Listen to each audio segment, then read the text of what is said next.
Welcome back to the Odyssey. I am Mike Odyssey, coming to you from PAX East in Boston. Today we are going to take a little journey of discovery into the Tears of the Kingdom game, but we're going to do things a little bit different. Today we are going to take an in-depth look and analysis on Link, specifically the official life-size Link statue. The statue is so detailed that it can actually provide us with a glimpse when it comes to Link's armor, his attire, and his power. Let's get started. Welcome to the Odyssey. Hit the like, press play. You're running with the squad like Xenoblade. Drive like Mario, we on a... So before we get into today's stories, you see, I want to ask you one thing. I want to ask for your subscription. You see, I'm legally blind and I'm basically losing my sight as we go. I don't have sight on my left eye and I have about 40% sight of my right eye, and it's just fading away, right? The doctors right now have nothing else they can do.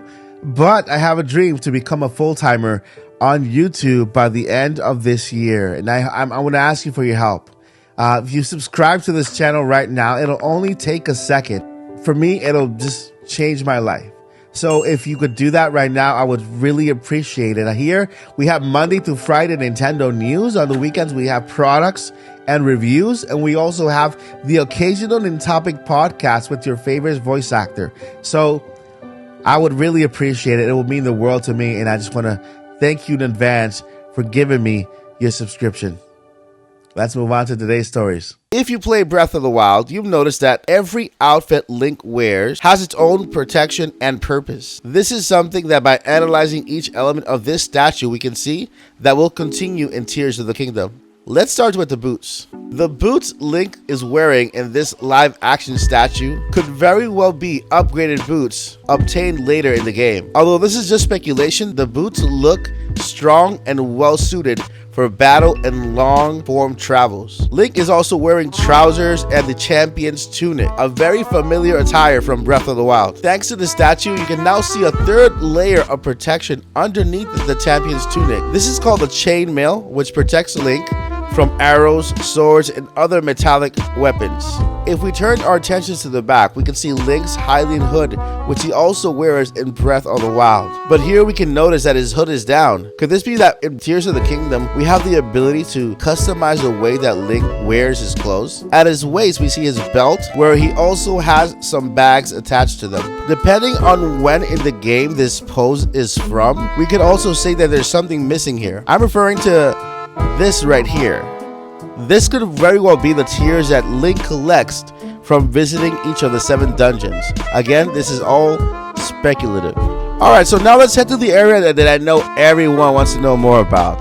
Link's right hand. The most obvious thing here is that Link's natural arm is gone and replaced by this green arm. So the majority of the Zelda community agrees that this could be the same arm that was holding that evil figure speculated to be Ganon below the caverns. The arm is not only green, but it appears to be glowing. And I do believe that the arm is green, but only glows when Link is performing a specific ability.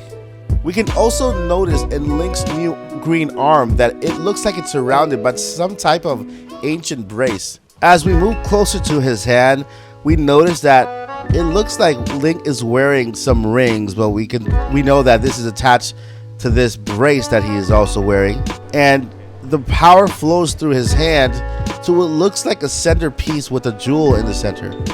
Now, could this be the power source for Link's new ability? Now, when it comes to his pose, it's a very common one that we've seen throughout the trailers in the Tears of the Kingdom promotion. We have an amiibo with it, we have pins, but if we take a closer look, we see that Link is in the middle of performing one of his rune abilities. It's fun to imagine what Link could be using his ability at this statue at this moment in time. Like, for example, look at this image here.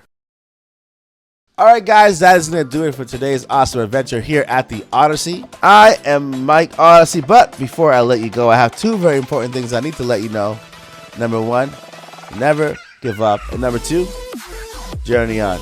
Peace.